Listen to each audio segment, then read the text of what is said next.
making progress.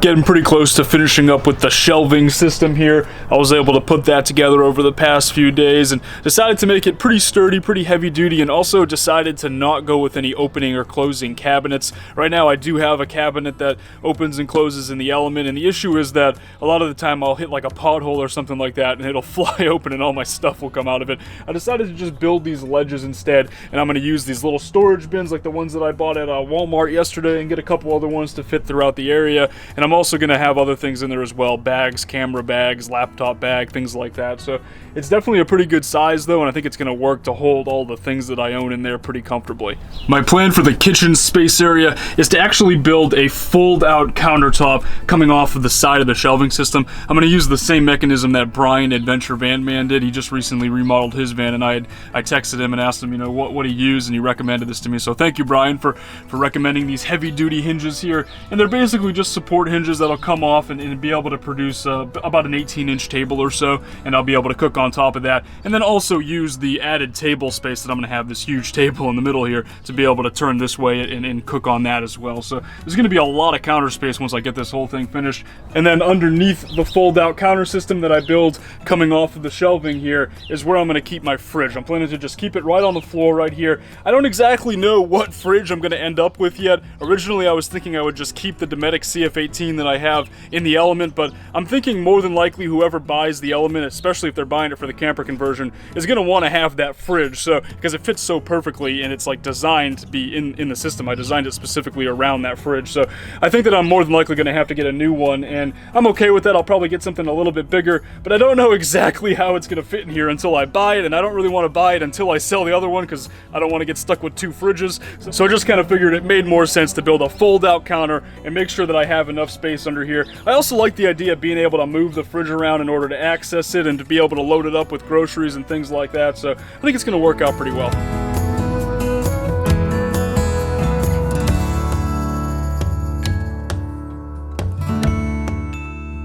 So my first goal for today is to try to figure out what I'm going to do about this table setup here. I've already got the table built. I know I showed it off a little bit in the last video. Thank you to those of you, by the way, who made comments in the last video giving suggestions about what I could do with the table. The first thing that I thought about doing before buying those poles that I showed in the last video was to obviously mount it to the underside of the bed, but the issue is I want a big table. I want a table that can spread all the way out so that I can have space to put my laptop on. It's a pretty big video editing laptop, and my mouse, and have room for papers and stuff like that if I'm using any paperwork or anything. I want to be able to spread out all the way. I want to be able to have maybe like a bowl of cereal or something while I'm working and be able to fit it comfortably. And the only way that I could do that is if I had a table that went the entire width of the van here and went from the shelving to the bottom of the bed. And that's why I decided to go with such a big table. But the problem is that I can't mount it to the bottom of the bed, because if I do that with a hinge setup, I fold it down and it's going to hit the floor, and if I fold it up, it's going to hit the ceiling. So there's really no way to comfortably fit it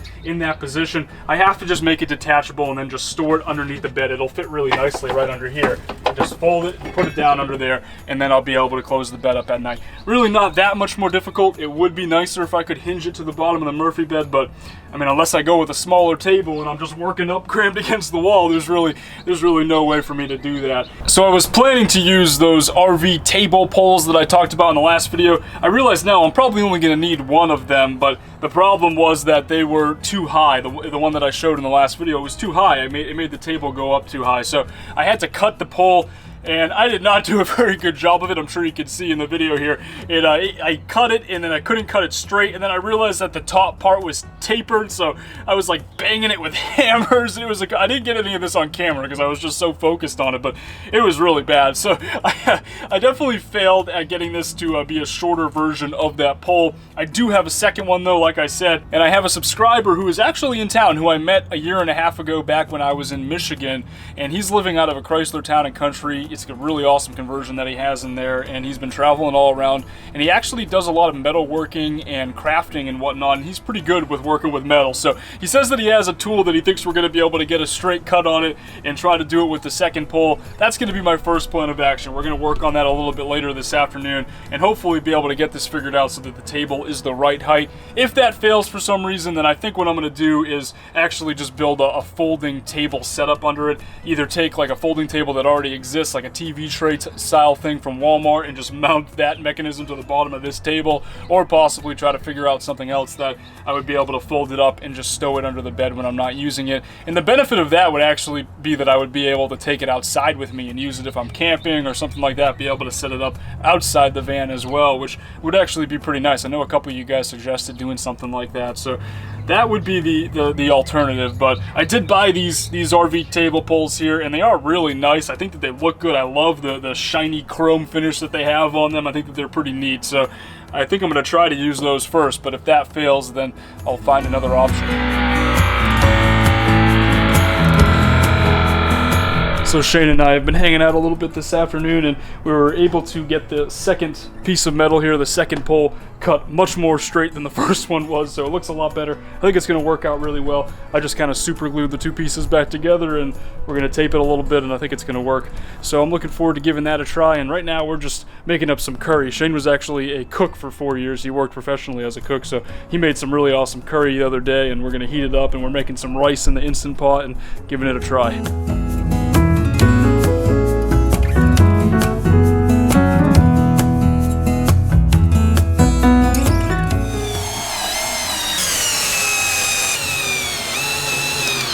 That curry yesterday ended up being really delicious. It was really good. Shane is an awesome cook, and it was a lot of fun getting the chance to meet up with him.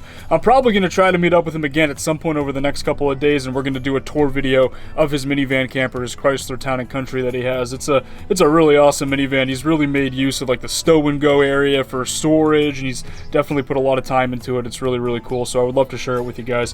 Hopefully that'll be one of the next couple of videos coming up, and thank you again, Shane, for helping me out with this pole as well. This thing is definitely a lot straighter than the one that I did. This table is going to work out really well. It's all screwed in, and if things, like I said, if things do start to go bad with it, if it does start to fall apart, or if it's not doing everything that I need it to, I can always change it to something else in the future.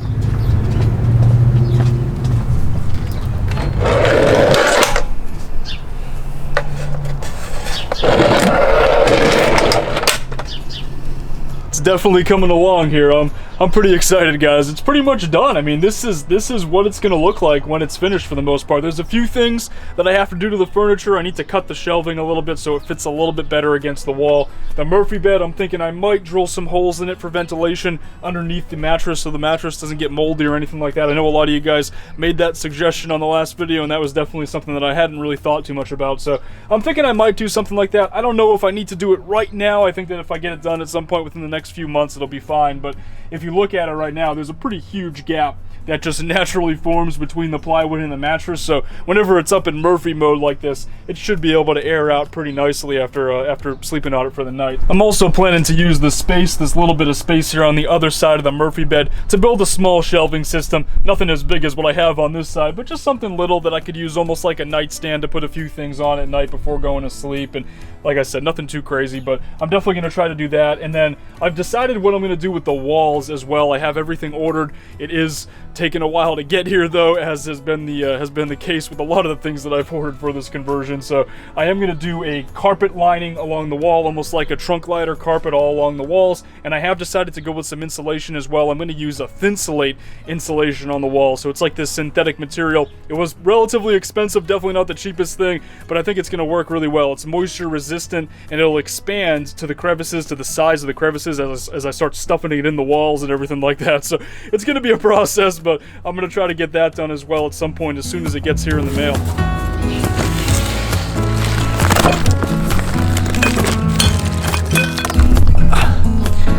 There's no instructions in here. I'm just going to have to figure this out.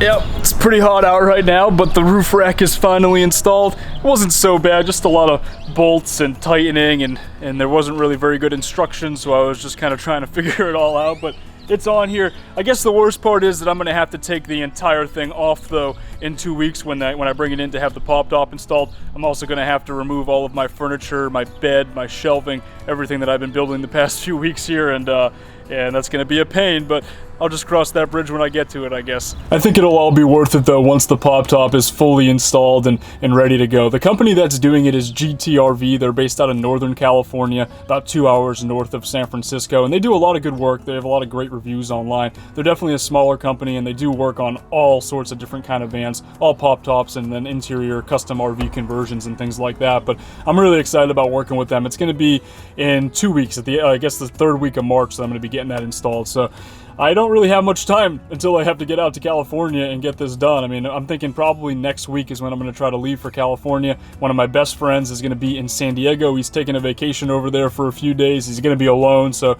he asked me to go out there and meet him to hang out for a few days, and I definitely want to do that. He surfs as well, so we're going to try to get in the water. Guys, I haven't surfed in like 4 months at this point, so I cannot wait to get to the ocean and get back in the water for a few days and enjoy that, and then probably spend a good amount of time in California even after I have the conversion done. It's going to be kind of a hectic couple of weeks though. The conversion process is going to take at least a few days, if not quite a bit longer than that, and I still haven't figured out where I'm staying in Northern California. I'm probably going to have to get like an Airbnb or a hotel or something, and it's going to be kind of different for me. Definitely a different experience, but like I said, once it's all said and done, I couldn't be more excited for what it's going to be like and what it's going to do to my home and how it's going to make it just so much bigger, so much more open, and I'll be able to have a couple of different beds. It'll be so nice to have that, especially when I'm camping out in remote locations and everything, and I'm really looking forward to it. Thanks for watching, guys. I'll talk to y'all in the next video.